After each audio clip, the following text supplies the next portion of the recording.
Do you have any advice to men that are getting older and becoming chronically aware of that? Yeah, lift weights, do jiu-jitsu, go for runs, stretch out, eat good, stop drinking. It's pretty straightforward. If you don't use it, you're going to lose it. Every day that you don't do work, you're going backwards. And it definitely will hurt you, and it'll show up. You can't get away with what you got away with when you were 23. It doesn't work. You have to stay ahead of it. When you're watching TV, or you're, looking at Instagram, or you're, going out for dinner on a date and you go to a movie, I'm not doing that. I'm reading a book, I'm getting ready for a podcast, I'm writing something, I'm preparing for something, I'm talking to a client, I'm designing something, I'm thinking about a new supplement. Like, it's just, a guy asked me the other day, are you working more now than you were when you were in the SEAL teams? And the answer is 100%. Yes, I'm working harder now.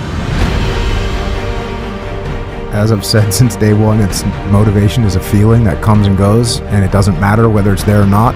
Discipline is infinitely more important. So no matter how you feel, get up and do what you're supposed to do. That's it. And that's discipline. It's not motivation. If you only did what you were supposed to do when you were motivated to do it, that's leaving it to chance. But if you're disciplined, you go do what you're supposed to do. That's the way it works. Discipline equals freedom. That's it. I mean, if you have the discipline to get up and get the things done, the weekend where you really only had 2 things to do for the weekend, whatever it was, you had to write this thing and you had to answer this other thing. And on Friday, you're like, I'll do it tomorrow. And on Saturday, like, I'll do it. And it's basically hanging over your head the whole weekend. Whereas if you'd just done Friday afternoon, the whole weekend would have been a lot better. So just do the thing.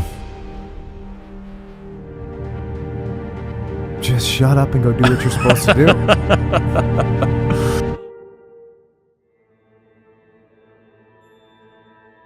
What would you say are the commonalities between the best BJJ athletes and the best special forces operators that you've worked with?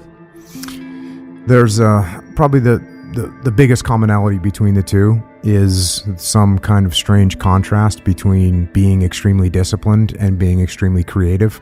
So clearly, if you're going to get good at jiu-jitsu, you got to be disciplined enough to train all the time. Same thing with being in the military. If you're going to be a good operator, you have to have the discipline to push yourself in training.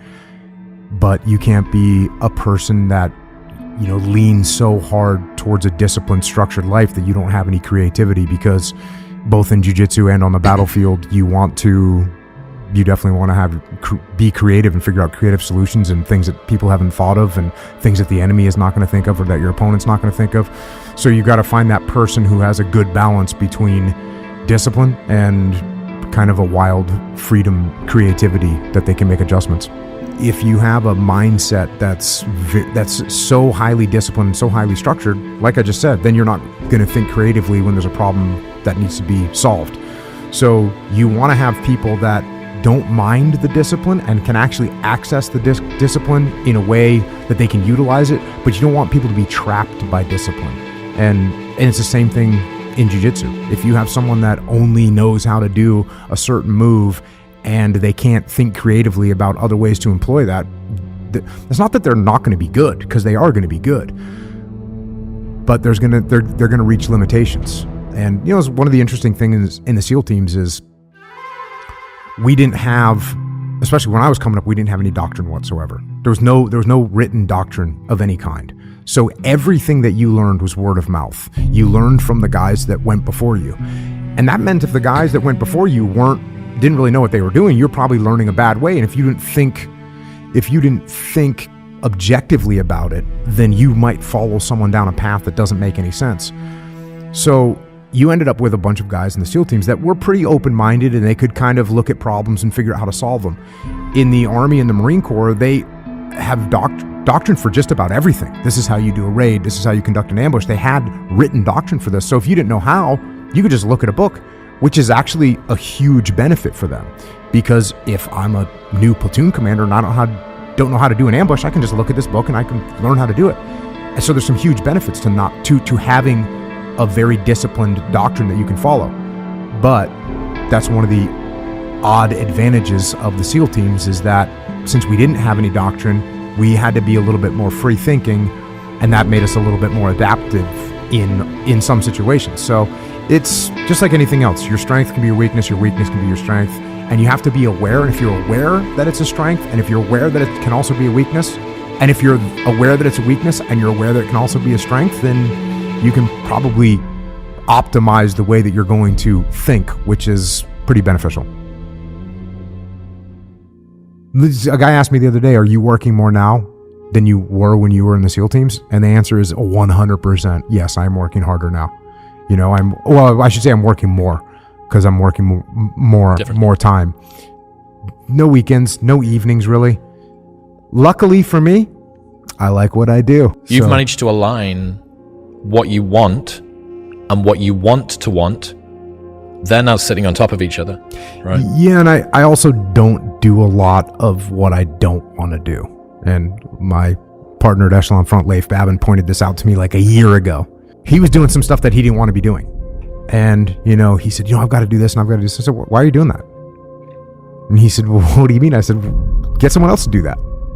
And then, a week later, he's talking. He goes, I was thinking about what you said. You're really good at not doing what you don't want to do. And I am good at I am good at not doing what I don't want to do. Do something that's hard and do it every day. That's one of the nice things about jiu-jitsu. You're going to get choked. You're going to be uncomfortable. You're going to get smashed. You're going to have to tap out. Your ego is going to get abused. Go do that. Go do that. Go for a run, lift, just do hard stuff. And that's a good way to keep that, I guess, fresh.